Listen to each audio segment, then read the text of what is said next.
Hai teman-teman, siapa di sini yang penasaran dengan sejarah Indonesia? Yuk kita bahas Piagam Jakarta. Dokumen penting yang bisa dibilang adalah cikal bakal dari dasar negara kita, Indonesia. Seru banget loh. Let's dive in.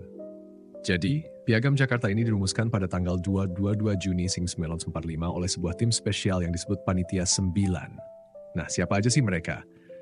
Ini dia anggotanya. Satu, Soekarno. Pasti tahu dong, beliau adalah proklamator kemerdekaan kita. Saat itu, beliau sebagai ketua Panitia 9. Bayangkan, dia seperti kapten yang memimpin tim dalam menyusun dasar negara. Dua, Muhammad Hatta. Wakil proklamator, dan saat itu beliau sebagai wakil ketua. Bisa dibilang dia adalah co-captain yang sangat berperan penting dalam proses ini. Tiga, Ka Ahmad Dahlan. Pendiri Muhammadiyah. Beliau adalah tokoh penting dari kalangan Islam yang berjuang agar Islam menjadi bagian dari dasar negara. 4. Dul Kahar Muzakir. Beliau adalah seorang ulama dan politisi dari Muhammadiyah yang sangat berkontribusi dalam perumusan Piagam Jakarta. 5. Muhammad Yamin. Seorang ahli bahasa dan sastrawan, Yamin memberikan sumbangsih dalam merumuskan dasar-dasar negara dan ideologi bangsa. 6. Sultan Syahrir. Tokoh penting dari kelompok sosialis yang berperan dalam merumuskan kebijakan sosial dan politik. Ibrahim A. Gatam, seorang tokoh yang berasal dari kalangan pemuda dan juga memberikan pandangan penting dalam perumusan dasar negara. H. Agus Salim, seorang diplomat dan politisi yang membantu menyusun prinsip-prinsip negara yang bisa diterima oleh berbagai kalangan. Ziman. A. Fatwa, juga seorang tokoh dari kalangan Islam yang berperan dalam merumuskan sila-sila dalam Piagam Jakarta. Kembali ke cerita Piagam Jakarta, dokumen ini berisi 5 sila yang menjadi dasar negara, dan sila pertamanya adalah ketuhanan dengan kewajiban menjalankan syariat Islam bagi pemeluk-pemeluknya.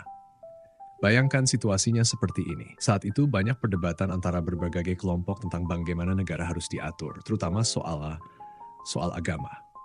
Tapi ada perubahan penting di tanggal 16 Agustus 1945 ketika Piagam Jakarta mengalami perubahan. Kenapa?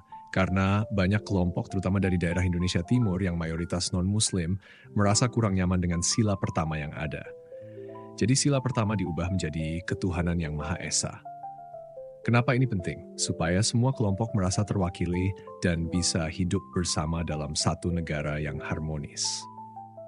Pindah ke tahun 1949, setelah perjanjian Konferensi Meja Bundar KMB, Indonesia beralih ke bentuk negara federal, yaitu Republik Indonesia Serikat, IS.